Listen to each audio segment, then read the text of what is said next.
Test. Oh yeah, that looks like I'm good. Okay.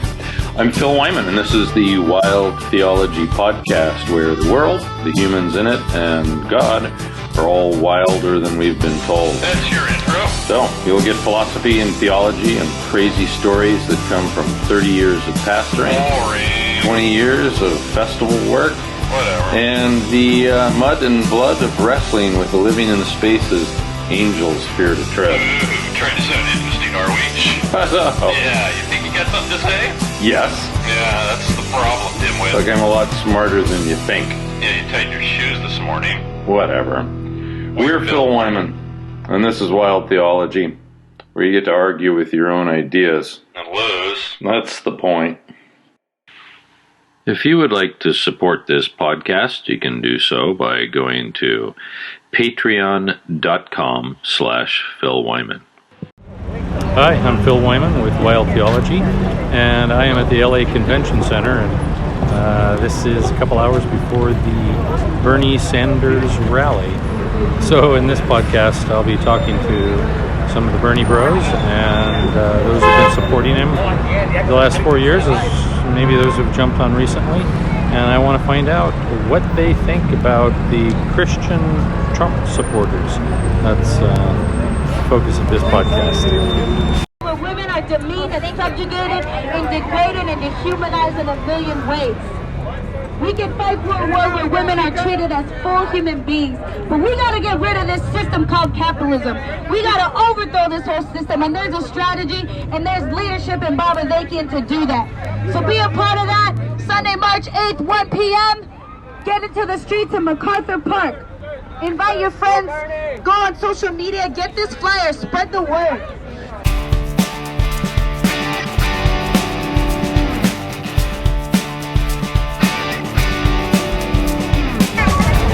It's like a political swap meet outside the convention center here.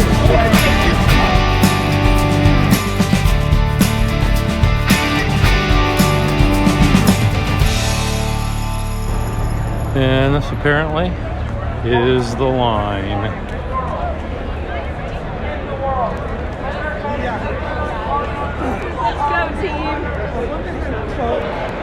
If this kind of world, this kind of system, if this were all that is possible, that'd be one thing. And you see people, even those who are brutally oppressed under this system, as long as they believe this is the only kind of world that's possible, you see them going along with this all the time. I gotta get mine. Gotta get what I can get within this. We voted 8 out of 10 for Trump in the last election. I had a hard time with it. So I'm wondering if people are feeling like, yeah, I'm struggling with the same thing right now. That is the Christian church looking like it's a little out of place? I'm sure a lot of people are feeling that way. I'm a Lutheran. Right. And I'm a pretty devout Lutheran, but I think that Bernie really has everything that you would want to look for, even as a Christian voter. I would not understand why you would go with maybe some of the other Democratic candidates, but certainly not Trump. I would never understand that. Right. Yeah. And now why is that? What's specifically about him do you? About Trump? Yeah. That makes me uncomfortable as a Christian? I think that he obviously just spews a lot of hate. I think that goes against everything that Christ would have wanted. We're supposed to all about being kind to our neighbors, whatever their circumstances might be, and loving one another and loving the earth that God gave us. Right. Treat it like the way that we have been and the way that Trump wants us to treat our earth. You know, I wouldn't understand why he thinks Christ will want that. So, what has that made you feel about kind of the state of the Christian church in America over the last years? I don't know. I think that like I said, I'm a Lutheran, and the Lutheran church is a lot smaller than maybe some of the other denominations. So I can't really speak for other churches and other congregations. What do you think about it all? The Christian vote. And I grew up as a Christian, and I don't see any Christian values being spoken by President Trump. there's nothing that suggests anything from Scripture that's valid, and just everything is very misogynistic. It goes against the teachings of Christ. Right. Yeah. So it's just really disappointing as a former Christian, and then to hear someone saying you're Christian. Read our lips. Pay your taxes. Pay your fair share. That's all we ask. So how do you feel about the fact that Christians voted for Trump at 8 out of 10? Personally confused, but I mean, cognitive dissonance is powerful, so they'll find all sorts of ways to justify it. I think for a lot of those people, their justification was that was the way. That was the way to like support an anti-abortion agenda. But I still don't think supporting him as an evangelical Christian is like logically consistent. Right. And so what are the things that make you feel that way? I mean, the specifics that jump out to you.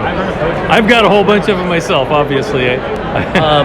Being anti-Trump's not my like number one motivator for supporting Bernie, so I don't actually think about it that much.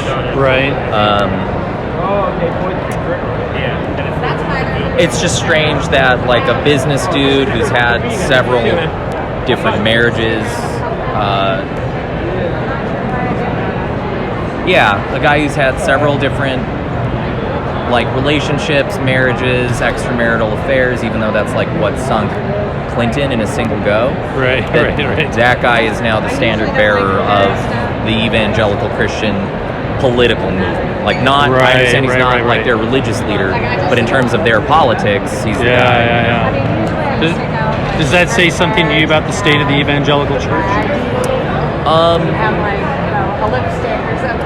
Like I said, I don't want to speak on their behalf on stuff that like I don't personally know about. Right. I'm not sure, but at the very least, it signals that like they're in turmoil. That there might be. I mean, there must be disparate factions within the evangelical Christian movement, because I can't believe that all of them would support, Donald Trump. What's your name? Eric. Yeah. So Eric. Oh, cool. Meet Eric. Yeah. Erics. So you got a couple Erics. Small world. So how do you feel about this fact that 8 out of 10 evangelical Christians voted for Donald Trump 4 years ago? What's that make you feel about Christian church? Well, for me, it wasn't unexpected. Like, I know my parents are both very conservative Pentecostal Christians, actually. Okay. So I have a little bit of experience with that. Yeah, they're Paul White kind of Christians, huh? Very socially conservative. In terms of economics, they're like, they don't really think about it too much, I guess. Right. But I think their main focus, which I feel like probably the main focus of most evangelical Christians, was the social conservatism that like Trump kind of right. Swung in their faces. Dangle out his carrot. Like I'll be like the most socially conservative person like you'll get, and I feel like for them was it the abortion issue particularly? Probably, yeah. It's basically like I don't think evangelicals have ever like seen someone who's been like that straight up about like being like I'm gonna basically do all the social conservative like things that no other president has ever done. Like he moved the capital of Jerusalem to the capital of Israel to Jerusalem, right? Yeah. So it was kind of like, and then he also with the abortion thing with like the gay man. Well, actually, he's pro LGBT, but but evangelicals know that he's really not. You know what I mean? Like yeah. So and that even came out in the Republican convention. Yeah. By him bringing some gay speakers forward. Right. So I feel like it wasn't really surprising to me. But the thing that is surprising to me is that I feel like with my parents at least, I feel like I could probably convince them between Trump and Bernie. They would never vote for Hillary or any other person that's kind of like in the kind of like middle or whatever, right? I can convince them to vote for Bernie, like if I tell them like, like I feel like in my opinion, he's kind of the one that carries Jesus' legacy the most out of anyone else. Right. Yeah. You know what I mean? Like, I feel like if Jesus came now, everybody would call him a communist. And, they'd be like, oh, like, you know what I mean? Okay. So I feel like he's probably if you're an evangelical Christian, I feel like that's probably the best Bernie's probably the best, but like Trump's messaging is so like the social justice on the side of the poor and the oppressed and whatnot. Exactly, and that's basically all that Jesus stood for. You know, like he was basically homeless, kind of hanging around like all the people that everybody like was like, oh, like you know, like why are you hanging out with that prostitute or like that person that does this or whatever, and you know, he didn't really care. He was all about the people. He wasn't about like. Even to the rich people in the Bible, he told them like, it's harder for a rich person to get into heaven than like a camel go through the eye of the needle, right? Yeah. So like I feel like Bernie's message is, in my opinion, the most aligned with like Jesus' message. You know what I mean? Right. Yeah. But unfortunately, I feel like not a lot of people see that. So, immigrants are they're definitely, since I feel like they're conservative Christians, they're definitely more pro-Trump than they ever were pro-Democrat or pro-democratic establishment. And immigrants from where? Mexico. Mexico. Yeah. Okay. And they're very. And they don't have a problem with the wall. Well, obviously they have problems with what he says and stuff like that. But he's like, what my parents' stance is like we're here in America to basically like make a better lives for ourselves. Right. And it's up to them if they want to choose a president that's like that or whatever. We're Christians and we agree with his social conservative policies. So to that point, we're hoping for the best to come out of his administration. But as far as the racist rhetoric goes, they're more like wishy-washy about it. They're like I mean, but like you know, he's a man of God, right? He's gonna carry out all those policies. Okay. So I feel like that outweighs everything else to them. Plus, they're not like in a bad position in life either. You know what I mean? So they're not like So they're not like super concerned about all the other stuff too. I feel like that's the most important thing to them. Because they're like people that go to church like 3-4 times a week. The church, like they are good Pentecostals. Oh, for sure. My dad preaches and my mom everything. You know, they're super into it. So I'm saying like. I feel like to get the Pentecostal or like the evangelical vote, it's going to be really hard because I feel like they're really entrenched.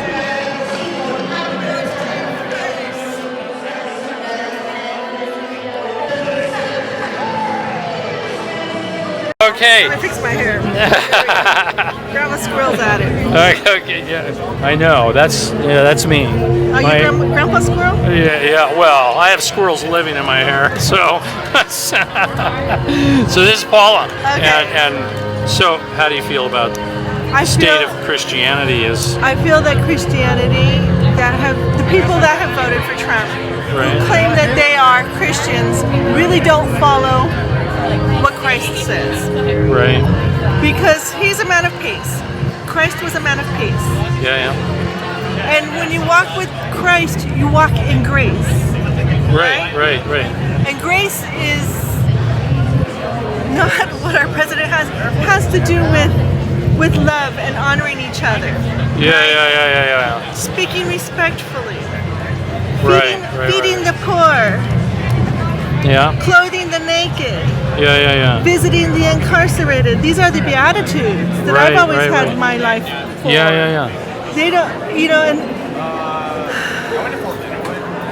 it's painful to see the churches have been taking money from these people also. The big Falwell, is it Falwell that said he would kill himself if he didn't have money from these people? Oh, that was Oral Roberts. Roberts, yeah.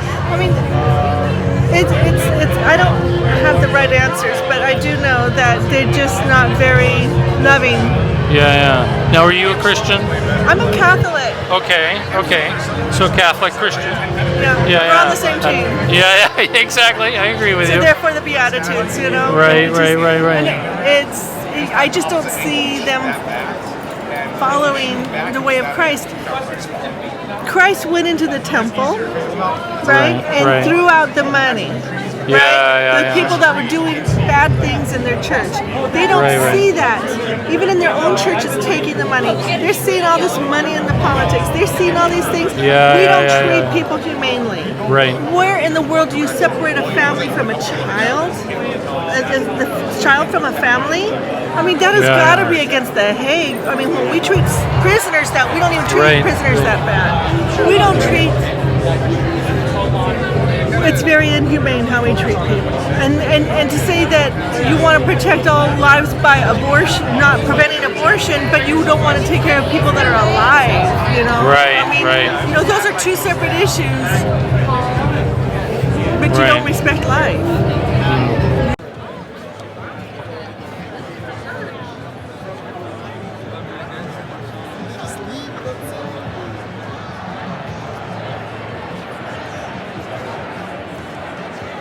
So I'm here with Raul, and Raul came from Mexico in 2001. That's right. July 8th, 2001, huh? 2028. 2001. And so I was asking him what he thought about Trump wanting to build a wall. Yeah, that's the thing that the sad part of it is that he could do it if he knew how to do it, because if he charged a tax.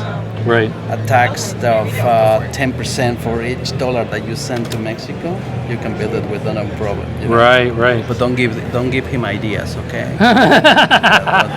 He doesn't need to know that. Right. But yeah, it's a way to do it, Right. Because again, it's the number one of source of income for Mexico is the money that immigrants send to their families. Really. And you said that's above the money they make in oil. Oh, that's right. For the first time in ever. Wow. Yeah. When did it become the number one source? Like a couple years ago. No, not a long time ago. Okay. I don't know, a couple years ago, 2 or 3 years ago. Okay. Like an official with official numbers. Yeah. Now, how did it make you feel that Trump wanted to build his wall? Well, it's crazy, but everything that he does is crazy, right? So it's not a surprise. So yeah, he's just crazy. But the country's gonna become stronger after him. That's what I think. I mean, look at the ground. Just young people. You and I are the oldest people here. Right. I mean, that's amazing how these old men can bring all these young people, right? Yeah. Is that something? I mean, is there a name for that phenomenon? Yeah. Is there? How do you call it? Rock star? That's pretty like. neat. That's pretty neat. Yeah. So that's why I'm here to support Bernie. I voted for him, and we will see. Yeah. We need somebody who can beat Trump, and I think he can do it.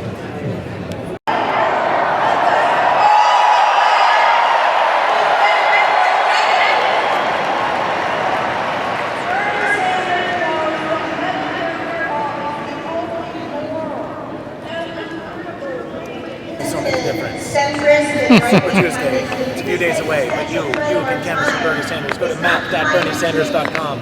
Search in your zip code near you. Volunteer. Let's make a difference. Let's win California big time. What's your name? My name is Michael Walksher. It's a pleasure to meet you. I'm a volunteer for the Bernie Sanders campaign. You rock. Okay. Thank you very much. And I'm a native Los Angeles also. Okay. Yeah, I'm from San Diego area originally. Oh, wonderful. But I've been living in Boston the last 20 years. Cool. But I'm back now. I'm in Long Beach. But welcome back. So you think that Christians could have something to gain from voting for Bernie? Oh, absolutely. I think Christians have something to gain from voting for Bernie Sanders. I think, frankly, that everybody has something to gain from voting for Bernie Sanders. But take something like your health. Right. Everybody should be able to get access to health care without going bankrupt. Let's say you have a heart attack. Let's say you break a bone. Let's say you contract the coronavirus. There's no reason why in a society that provides for all and cares for the weakest and cares among all of us, that you shouldn't be able to go and get treatment without bankrupting your savings that you've worked for so long to accumulate. It's a human right. Healing, I think, is a human right. Everyone is entitled to healing. Right. And also, Bernie Sanders Jesus was a healer. That's what I hear. That's what I hear. I hear Jesus was a great healer. Yeah. And then take something like the Green New Deal. Now, some people, Christians or otherwise, they believe in climate change. Others do not, and that's up to them. I happen to believe that the evidence strongly is very, very strongly for climate change. But if you are concerned about that, and Christians, like all of us, we all share the planet together. Right. People of different faiths, people of no faith. It's a fact. It's just a fact that we all share this planet together. And we should be stewards. We should be stewards of our planet and take care of ourselves as well as our fellow creatures in the lands and the waters and the airs that we breathe, so that we can all thrive. And so I'm not interested in a candidate that's taking money from fossil fuel executives. Bernie is not taking money from fossil fuel executives. So I think the idea of aggressively creating a clean planet for everyone and being good stewards of our planet is something that Christians, and I'm not a Christian myself, but I can certainly get behind it. Are you voting for Bernie? Yeah. Okay, what's your name? Zach. Okay, so Zach, so as far as religion, you're agnostic? Yeah, I'm agnostic. My wife is Jewish, and we're kind of in a humanistic Jewish congregation. And what was your question? So, as far as the fact evangelical Christians are the ones basically supporting Trump. 8 out of 10 voted for him. They're holding him up today still, right? Yeah, and it's hard because on one hand I don't want to blame them because they're not responsible for Trump, but then they still support him. So it's like, especially with after all this, the porn star and the affairs and kids in cages. I mean, what would Jesus do? Not what he's doing. Yeah, right. It makes you wonder what happened to that question. Yeah. The Democratic primary here in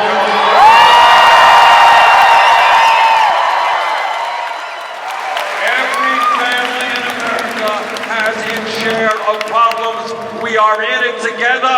My family cares for your family cares for my family. We grow together.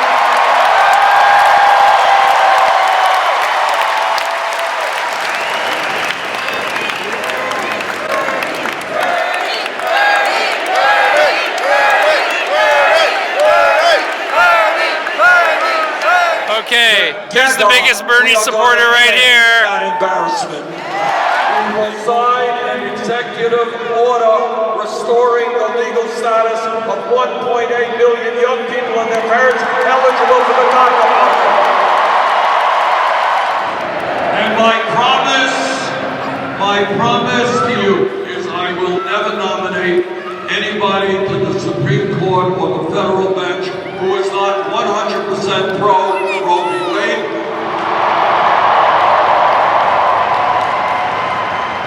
We will work to codify Roe v. Wade, put it into law.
Okay, I'm leaving the Bernie rally.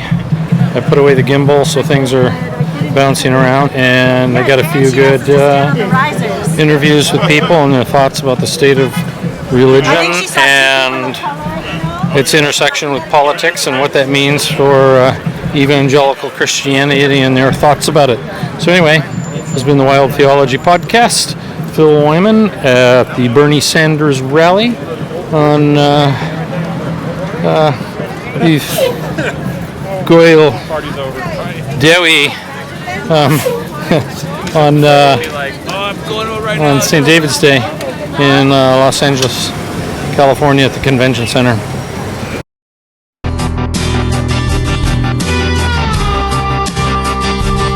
Thank you to my patrons who help make these missional travels and these podcasts possible. Without you, I couldn't do it. God bless. If you'd like to support this project, you can do so here on Patreon for as little as $1 a release. And at the most, that's $4 a month. Why on earth would anybody want to support us? Well, I think we're pretty cool, and maybe some people believe in what we're doing. Oh, come on, you believe that? Yeah. Don't you ever think you're just a little too weird for the average person? Yeah, sometimes.